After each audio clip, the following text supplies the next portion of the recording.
欢迎收听这次为你量身打造的探讨。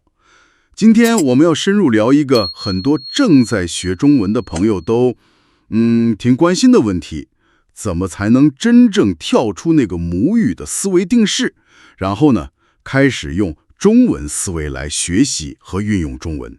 对，这个话题确实，很多人都在琢磨。你分享给我们的这份音频资料呢，里面有不少是给外国学习者的建议。它的核心观点我听下来好像是学中文要从心出发，或者说要换个脑袋来思考。哈哈，差不多是这个意思，就是强调思维模式的转变嘛。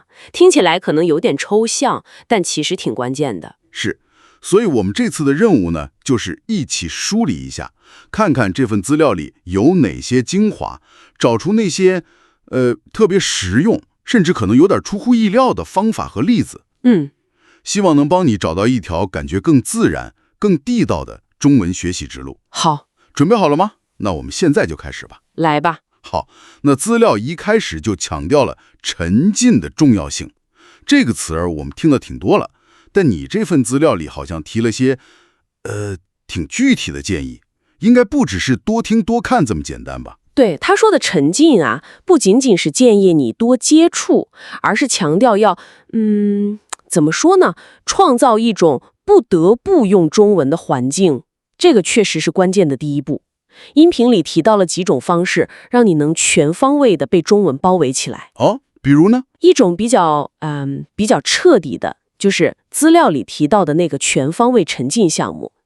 比如说，你可以报名参加那种住在当地人家里的项目，每天一起吃饭、聊天，处理各种日常琐事。哇，这种方式，有点像把你直接扔到水里学游泳，挑战肯定大，但进步那也是非常快的。因为语言一下子就从书本知识变成了生活必需品。这个听起来确实很直接，效果估计要好，但不是每个人都有这个条件，时间和金钱上可能都不允许。那份资料有没有考虑到这种情况？就是对于那些暂时没法完全脱产或者出国的朋友，他有什么建议吗？考虑到了。音频里也提了些更灵活的方式，比如说你可以积极的寻找语伴，或者加入社群。语伴和社群？对，可以是线上的，找个语言交换伙伴。现在很多这种 app 或者网站嘛，也可以是线下的，比如你所在的城市，看看有没有中文角啊，或者一些华人学生、华人组织的社团活动。关键在于你要创造真实的、有规律的互动机会，哪怕一周就几次。主动出击，创造机会。那除了找人练，还有别的辅助方法吗？还有就是要充分利用好各种资源和工具。现在线上课程挺多的，而且越来越智能，对吧？比如有些 AI 学习助手也能提供不错的练习机会和反馈。技术辅助。对，另外就是别忘了接触中文媒体，这个可能是最容易实现的一种情境方式了。具体是？就是多看中文电视剧、电影，听中文歌，看综艺节目，甚至玩中文版的游戏。重点是要有意识的去选那些你自己真正感兴趣的内容，这样呢，这个过程就不会感觉那么像是在完成学习任务。有道理，把娱乐和学习结合起来。没错。好，那把自己可能的泡在中文环境里，除了能让我们就是被迫开口说中文以外，资料里有没有提到这种情境具体会带来哪些更深层次的好处呢？这个有的。音频材料里特别强调了2个核心的收获。第一个呢，是知识到技能的转化。知识到技能？对，你想啊，在真实的日常情景里，比如说你要去市场买个菜，或者跟邻居打个招呼，再或者去银行办点事儿，你就必须调动你脑子里学过的那些词汇和语法，对吧？没错。这个过程跟你坐在教室里做练习题，感觉是完全不一样的。它能真正的把你知道的那些东西变成你能实际运用的技能。这点我能理解，就是学以致用嘛，实践出真知。那第二点呢？第二点是更深层次的，叫文化融入。文化融入？是的，你想，语言它不是孤立存在的呀。你在跟各种各样的人用中文交流的时候，你会潜移默化地接触到他们的表达习惯、他们的思维方式，甚至是一些约定俗成的没有明说的规则，就是所谓的潜规则。哦，比如说，中国人怎么表达感谢，怎么比较委婉地提出请求，或者在什么场合适合开什么样的玩笑，这些东西往往是教科书里学不到的。通过沉浸，你能更自然地体会到语言和文化它是怎么交织在一起的。我明白了。也就是说，沉浸不仅仅是学怎么说话，更是在学一种，在中国这个文化背景下，怎么样说话才得体，是这个意思吧？对对对，就是这个意思。这样学到的语言才更地道，更有生命力。这倒是很有意思。那我们再回到现实问题啊，如果条件真的有限，比如说你只能在自己的国家学习，那怎么才能让这个过程不那么枯燥呢？也能找到一些乐趣，甚至创造出一点点沉浸感。这也是音频资料考虑到的一个挺实际的问题。他认为啊，即使你人不在中国，你也可以主动去创造一些有趣的微环境。核心思路就是让学习跟你个人的兴趣能紧密地结合起来。兴趣怎么结合？一个很有效的方法就是兴趣导向学习。简单说，就是你喜欢什么，就用中文去接触什么。举个例子。比如说，你是个体育迷，对吧？那你就多去找一些中文的体育新闻、比赛解说来看。或者你喜欢美食，那就可以看中文的美食博客，跟着中文视频学做中国菜。这样的话，学习材料本身就对你就有吸引力，你就更容易坚持下去。哦，这个好，让学习内容自带驱动力，而不是硬着头皮去啃那些自己不感兴趣的东西。这个建议挺实在的，是吧？没错。另一个方法呢，就是积极参与本地的中文相关活动。本地的活动？对，其实现在很多城市都有中文角，或者大学里的中国学生会可能会组织一些文化活动，甚至有些咖啡馆会有语言交换的活动，或者举办一些小型的中文演讲比赛什么的。你要做的就是走出去，去认识一些同样在学中文的，或者母语就是中文的朋友，大家一起练习，一起交流。这种互动带来的激励效果，往往比一个人埋头苦学要好得多。而且这不光是学语言，还能交到朋友，让整个过程更有趣。确实有人一起学，感觉会很不一样。对的。好的，那我们小结一下，创造环境、融入环境是打基础。接下来，恩定资料里谈到了一个更核心的部分，培养思维习惯。这个听起来有点抽象啊，它的第一步好像是说怎么开始习惯用中文来观察和描述你周围的世界。对，这个就是从被动接受信息转向主动用中文去思考的一个开始。资料建议呢，就从最简单的日常观察和描述练习入手。日常观察怎么练？这个需要一点刻意练习。比如说，你现在看到窗外有棵树，或者桌上放着一个杯子，你有意识地停下来几秒钟，在脑子里试着用中文去描述它。比如，这是一棵很高的树，叶子是绿色的，风吹过的时候会摇摆。或者说，这是一个白色的陶瓷杯子，里面装着热咖啡。刚开始可能会有点卡壳，或者只能用很简单的词，但关键是你要养成这个习惯。听起来像是在大脑里给周围看到的东西都贴上一个中文的标签。嘿，可以这么理解。为了让这个练习更系统化一点呢，恩听资料里还提供了一些建议，比如你可以做主题练习。主题练习？对，每天给自己定一个主题，比如说我的房间、今天的午餐、上班路上看到的景象等等。然后呢，围绕这个主题进行更细致一点的中文描述，这样更有针对性。是的，还有一个特别直接的方法，叫环境标注。环境标注就是在你家里常用的物品上贴上写着中文名字的标签，比如门上贴个门，灯上贴个灯，电脑上贴个电脑。这样你每次看到都能强化一次记忆和联想。哈哈，这个方法有点像小时候学认字。没错，简单但有效。这些方法其实都在强调一点，就是把中文和你的现实生活紧密联系起来。那恩定里有没有提到怎么检验或者改进这种描述练习的效果呢？自己练也不知道对不对啊？有的，一个简单又有效的方法是录音反馈。录音？对，你用手机把你刚才描述的那些中文录下来，然后过一会儿你自己再听。这个时候你可能会更容易发现一些自己没注意到的问题，比如哪个音发的不对，哪个词用的有点别扭，或者哪句话说的不够自然，这是一种很好的自我纠错的方式。自己给自己当老师。好，那从用中文描述外部世界，再往里走一步，就是用中文进行内心活动了。这个似乎是培养中文思维的关键一步。怎么才能像用母语一样，习惯在脑子里用中文自言自语呢？这个听起来挑战不小啊。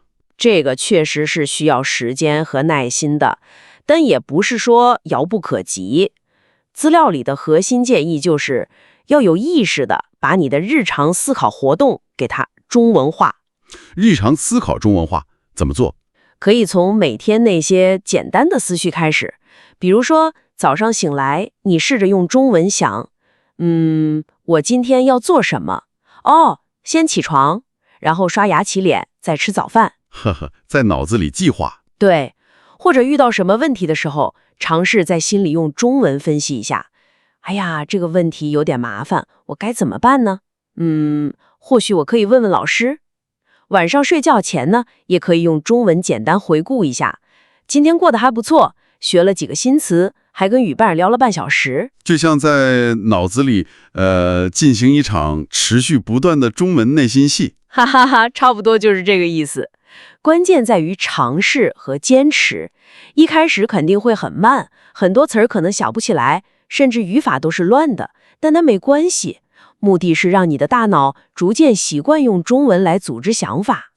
习惯成自然。对，那为了让这种内心的独白能更地道一点呢，资料还建议要特别注重模仿输入。模仿什么？就是多听多看那些原汁原味的中文表达，比如说电视剧里人物的对话，播客主持人的讲述方式，你要有意识的去模仿他们的语气，他们用的词儿，还有句子的结构，这样能帮你积累更多自然的地道的表达方式。输入和输出要结合起来。那写字呢？把想法写下来，会不会有帮助？非常有帮助。中文写作练习，哪怕只是写几句简单的日记，或者在社交媒体上用中文发个小帖子都行。这个过程能迫使你更清晰地去组织你的思路，选择更准确的词语。的确，写的时候会想得更清楚。是的，而且写下来之后呢，你可以更方便的自己检查、修改或者请教别人。这个过程对于巩固你的中文思维模式是非常有意义的。慢慢的，久而久之，你就会发现，用中文思考变得越来越流畅，越来越自然了。理解了，就是通过各种方式，让中文越来越多地参与到你的思考过程里去。资料里面还提到了感受文化魅力的重要性，认为这不只是锦上添花，而是学习语言本身的一部分。那有哪些比较好玩又容易实践的文化体验方式呢？对，音频资料特别强调，语言是文化的载体吗？理解文化能够反过来促进语言学习，让你的学习更有深度，也更有乐趣。他建议可以从一些比较生动有趣的文化点切入。比如说呢？比如说可以从了解节日风俗开始，像春节为什么要贴春联、放鞭炮，中秋节为什么要吃月饼、赏月。你可以通过一些图片、短视频，或者找一些简单的故事来了解这些节日的由来和习俗。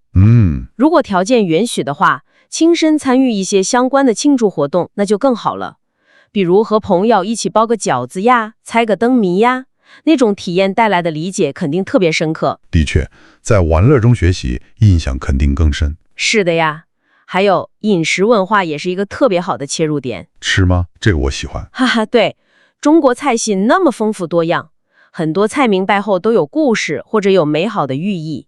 你可以尝试学做1-2道简单的中国菜，比如番茄炒蛋或者宫保鸡丁，一边学做菜，一边了解相关的词汇和文化信息。边吃边学，挺好。另外呢，对于一些比较抽象的文化符号，比如12生肖啊、京剧脸谱啊，或者一些常用成语背后的典故，可以通过一些绘本、动画片或者制作精良的记录短片来了解。这些形式通常比较轻松，容易吸引注意力。对，视觉化的东西更容易接受。那互动性的活动呢？有没有什么能把语言和文化结合起来的游戏啊？音频里也推荐了一些互动游戏，比如你可以和朋友或者语伴一起玩中文歌曲接龙，看图猜成语，或者进行场景角色扮演。角色扮演，对，模拟在特定文化情境下的对话，比如模拟怎么去给长辈拜年，或者怎么参加一个中式婚礼。这种寓教于乐的方式，能把语言知识和文化常识很自然地融合在一起，让你学得更快，也更牢固。听起来这些文化体验确实能让学中文变得更立体，也更有趣了。接下来啊，资料里介绍了一个我觉得听起来特别有意思的方法，运用联想和想象力。这听起来有点像给学习过程加了点魔法。它对学中文具体能带来哪些独特的帮助呢？哈哈，这个比喻挺形象的。音频资料确实是把联想和想象力看作是加速和深化中文学习的一个很有力的工具。它强调这种好处主要有这么几点。首先呢，它能够连接抽象符号与生动现实。你想啊，汉字和词语本质上都是符号嘛，联想和想象就能帮你把这些符号和你大脑里已经有的那些图像、声音、感觉，甚至生活经验都联系起来。这样一来呢，原本可能显得挺枯燥、挺抽象的语言文字，就变得有血有肉了，更容易被我们的大脑捕捉和理解，让死记硬背变成有意义的连接。我明白了。正是这个意思。其次呢，这种方法能够加深记忆与理解。你想想，通过联想，比如字形、字义的联系，或者通过想象，构建一个使用某个词语的场景，这样建立起来的记忆，往往比你机械的去重复要牢固得多。而且它不仅仅是帮你记住，更能帮你理解这个词语背后那些细微的差别，它的文化内涵，以及它在句子中通常是怎么用的，理解更深。对，最后一点也很关键，就是它能提升学习体验。联想和想象本身就是一种创造性的、有趣的大脑活动，对吧？是的，把这种活动融入到学里，就可以有效地减少死记硬背带来的那种枯燥感和畏难情绪，让学习过程本身变得更像一场探索和发现，而不是一个单纯的任务。这个说法的确很有吸引力。那具体到让很多人都头疼的汉字和词语学习上，音频资料里有没有给出一些好玩又有效的联想方法呢？比如你之前提到的那个安字，家里有女人就安定，这个例子就很好。有的，资料里梳理了好几种挺实用的联想记忆法，你可以根据不同的字词特点来选用。一种就是像安字那样的字义联想，通过分析字形部件的含义来理解整个字的意思。比如休息的休，一个人靠在一棵树木旁边，那自然就是休息了嘛。这种方法特别对形象字、会意字很有效。这个好理解。另一种是字形联想，特别是对一些比较复杂的字或者你不熟悉的部件，你可以把它拆解开或者变，联想成你熟悉的东西。比如资料里举的例子，那个竹字头，如果你觉得难记，你可以把它想象成两个并排的英文字母 K。这种方法有点像给汉字编一个视觉密码，关键是找到能让你自己记住的那个联想。把抽象的笔画变得形象化，有意思。对，还有一种是字源联想，字的来源，就是了解一些汉字的前世今生，看看他们最初的甲骨文、金文是怎么写的，特别是那些源于图画的字，比如山、水、日、月，了解他们的演变过程，能帮你从根本上理解字义的来源，记忆起来也更有趣。这个听起来比较有深度。是的，然后在词汇学习层面呢，可以运用词汇网络联想。网络联想，对，就是你学到一个新词的时候，不要孤立的去记它，而是要主动去联想和它相关的词。比如你学了看，那你就可以联想到看见、看到、看起来、偷看、观看等等等等，构建一个以看为中心的词汇网络。这样能一次性扩展好几个词，还能帮你理解它们之间的细微差别。举一反三。对，音频里还提到了一个挺有创意的方法，叫谐音或者近音联想。谐音？利用读音相同或者相近的字词，编一个有趣的小故事或者顺口溜来帮助记忆。比如说，有些学习者可能会用自己母语里某个词的发音来联想记忆中文词的发音。虽然这种方法有时候可能有一点无厘头，但只要能帮你有效记住，那就是好方法。哈哈，只要管用就行。这些方法确实让记汉字和词语的过程听起来生动多了。那么，联想和想象力除了用来记忆，能不能用来提升口语表达能力呢？比如说，通过情景想象来练习说话，资料里有推荐什么具体的练习方式吗？当然可以，想象力是推动口语输出的一个重要燃料。音频资料就建议了几种用想象力带动的练习方式。第一种叫做情景描述练习。情景描述，对，比如说你听一段关于某个场景的描述录音，或者老师给你一个场景主题，像是一个下雨天的街景，或者一次热闹的家庭聚餐。你先闭上眼睛，在脑海里尽可能的去构建这个画面的细节，里面有什么人，他们在做什么，有什么声音，甚至有什么气味儿。然后呢，你睁开眼睛，尝试用中文把你脑海中想象到的那个景象和感受给它描述出来。这有点像在脑子里先导演一部丧短片，然后再用中文把它解说出来。哎，说得对，这个过程既锻炼了你的想象力，也锻炼了你的语言组织和表达能力。第二种呢，是看图或者看视频说话。